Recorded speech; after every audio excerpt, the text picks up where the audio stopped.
Hello বন্ধুরা, তো তোমরা সবাই কেমন আছো? আশা করছি অনেক ভালো আছো।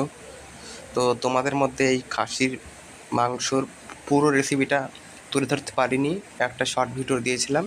তো ওটা তোমরা আশা করছি দেখেছো। তো তোমাদের মধ্যে আজকে পুরো ভিডিওটা আমি তুলে ধরবো।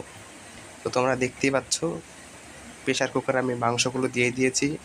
তারপরে পেঁয়াজ কুচি আর যেসব মাংসর যেসব মশলাপাতিগুলো লাগে সেগুলো আমি দিয়ে দিলাম।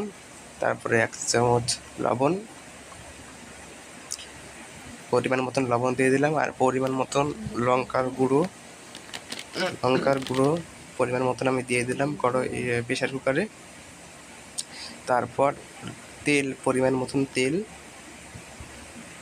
তো তেলটা দেওয়া হয়ে গেছে। তারপরে আমি ভালো করে মাংসগুলোকে মেখে নেব। এটা হচ্ছে মটন। তো মটনটাকে আমি ভালো করে মেখে নেব প্রেশার কুকারের মধ্যে। ভালো করে মেখে নেওয়ার পর আমি প্রেশার কুকার চাপিয়ে দিয়েছি। প্রেশার কুকার চাপানোর পরে মাংসটা কষা হয়ে গেছে। 2টো সিটি দেওয়ার পরে মাংসটা কষা হয়ে গেছে। অনেক জল উঠেছে, পেঁয়াজের যে জলগুলো সেগুলো উঠেছে।